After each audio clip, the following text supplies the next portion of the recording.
Et mets-le là, si elle le mange là, ça fera des miettes.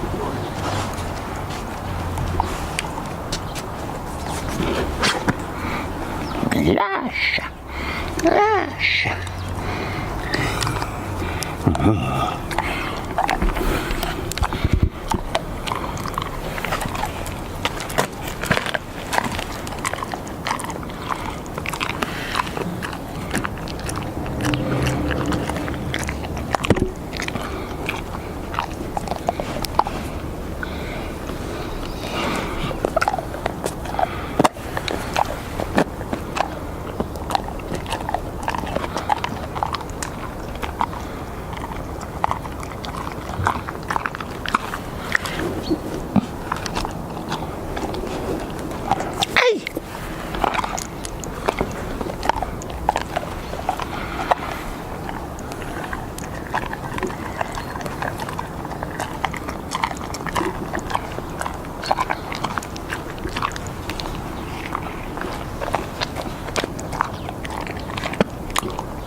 Tout manger.